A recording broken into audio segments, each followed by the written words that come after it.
اے عقل کندو ذرا غور کرو، میں تم سے سوال کرتا ہوں، میں تم سے سوال کرتا ہوں کہ اگر میں کذاب ہوتا تو کیا مجھے یہ کہنا چاہیے تھا کہ عذاب تمہارے سر پر کھڑا ہے؟ کیا مجھے یہ کہنا چاہیے تھا کہ عذاب میری زندگی میں آئے گا؟ کیا مجھے یہ کہنا چاہیے تھا کہ اگر عذاب میری زندگی میں، میری موجودگی میں نہیں آتا، میرا کفر و کذب کرنے والے کو سبا سے نہیں مٹایا جاتا، تو میں کذاب ثابت ہو گیا؟ میں ایسا کہتا جی نہیں، میں ایسا کہتا کہ اگر مجھے زمین کا وارث نہ بنایا گیا، مطلق العنان پوری دنیا کی حکومتیں، اقتدار، یہ سبا حاصل سے مٹا کر مجھے اقتدار نہ دیا گیا، جو اس وقت میں کیا کر رہا ہوں؟ میں اپنی ٹیم تیار کر رہا، میں برین ہوں، دماغ ہوں، مجھے کان چاہیے، مجھے آنکھیں چاہیے، مجھے ہاتھ چاہیے، مجھے ٹانگیں چاہیے، میں اپنا وجود تیار کر رہا ہوں، میں المومنین کا وجود، یہ جو بشر ہیں ان میں سے اپنا وجود تیار کر رہا ہوں، یہ وہ ٹیم تیار کر رہا ہوں جنہوں نے آگے زمین کا وارث بننا ہے۔ جب میں یہ کہہ رہا ہوں کہ اگر میں زمین کا وارث نہ بنایا گیا، میری ٹیم کو زمین کا وارث نہیں بنایا جاتا میری موجودگی میں جو دعوت دے رہا ہوں، یہ سسٹم، یہ نظام میں زمین پر قائم نہیں کرتا، میں دنیا کو کرنسی سے پاک نہیں کرتا، دنیا کو آج جو کچھ بھی ہو رہا ہے، جتنا بھی فساد ہے، اس سے پاک نہیں کرتا، دنیا کو واپس نیچر کے اوپر نہیں لاتا، تو میں کذاب، اگر میں کذاب ہوتا تو اتنا بڑا میں دعویٰ کر سکتا تھا؟ چلو ٹھیک ہے، اس کے باوجود مان لو کذاب ہے، اس کے باوجود مان لو کذاب ہے، لیکن اے عقل کے اندر غور کرو، ذرا سوچو، کہیں یہ سچا ثابت ہو گیا تو پھر تمہارے پاس کیا رستہ بچے گا؟ کوئی رستہ ہے؟ کوئی آپشن ہے؟ جی نہیں رسول اللہ، کوئی آپشن نہیں، ہلاکت آ گئی، تمہارے پاس تو کوئی آپشن ہے ہی نہیں۔ اور یہ جو تم پوچھ رہے ہو ان سے جو میری دعوت کو مان رہے ہیں، ان کو پوچھ رہے ہو، ان کو کہہ رہے ہو کہ اگر القاریہ نہ آئی، اگر عذاب نہ آیا تو پھر تم کیا کرو گے؟ واپس ہمارے دین میں آ جاؤ گے؟ او اے عقل کے اندو بیوقوفو، اس سے پہلے سوال کرنے سے پہلے سوال یہ بنتا ہے، او بھائی اگر نہ آئی ہمارے پر تو آپشن ہے، ہم یہاں رہیں یا کہیں اور چلے جائیں، ہمارے پاس تو آپشن ہے نا، ہم اس کے ساتھ جڑے رہیں یا ہم اسے چھوڑ دیں، آپشن ہے یا نہیں ہے؟ جی بالکل ہے۔ یعنی اگر یہ کذاب ثابت ہو جاتا ہے ہمارے پاس تو پھر بھی آپشن ہے، ہم اسے چھوڑ دیں گے، لیکن اگر عذاب آ جاتا ہے تو تم بتاؤ تم کیا کرو گے؟ جی بالکل ہے۔ اگر عذاب آ جاتا ہے تو تم لوگ کیا کرو گے؟ تمہارے پاس کوئی آپشن ہے تو ذرا بتاؤ، عقل مند کون ہے، تم لوگ یا ہم؟ ہمارے پاس تو پھر بھی آپشن ہے، لیکن یعنی کہ اگر عذاب آ جاتا ہے تو پھر بھی بات کہ نہیں آتا، یعنی یہ کذاب ثابت ہو جاتا ہے، تو ہم نے تو اس کی اتباع تھوڑی کرنی ہے، ہم نے تو حق کی اتباع کرنی ہے، ہم نے احمد عیسیٰ کو الہ تب تک بنانا ہے جب تک یہ ہمیں اس میں رب نظر آ رہا ہے، ہم نے اسے من اللہ الہ بنانا ہے، من دون اللہ الہ نہیں بنانا۔ کلیئر ہو رہا نہیں ہو رہا؟ جی بالکل۔ ہم اگر احمد عیسیٰ کو فالو کر رہے ہیں، ہم احمد عیسیٰ کی دعوت کو مان رہے ہیں، خود کو احمد عیسیٰ کے آگے جھکا رہے ہیں، تو اس وجہ سے نہیں کہ احمد عیسیٰ کوئی خوبصورت نظر آتا ہے یا دوسروں میں منفرد نظر آتا ہے، یا جی ہماری وہ ہمارا فیورٹ ہے، جی نہیں، ہمیں اس میں رب نظر آ رہا ہے، رب بولتا ہوا نظر آ رہا ہے، ہم اگر اس کی مان ہے تو من اللہ مان ہے، ہمارا ٹارگٹ اللہ ہے، ہم احمد عیسیٰ کی نہیں، ہم اللہ کی مان رہے ہیں۔ جس دن یہ ثابت ہو جائے کہ ہم تو بھائی دھوکے کا شکار تھے، اصل میں یہ اس کی صورت میں اللہ نہیں، یہ تو کذاب ہے، جی تو ہم پیچھے ہٹ جائیں گے، ہمارے پاس تو آپشن ہے۔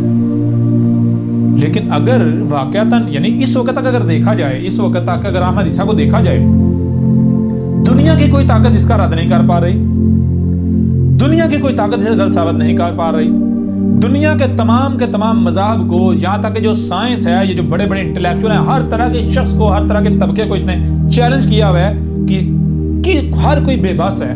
اب تک تو یہ سچا ثابت ہو رہا ہے، اب تک تو یہ رب کی زبان ثابت ہو رہا ہے، ہم کیوں نہ مانیں؟ جی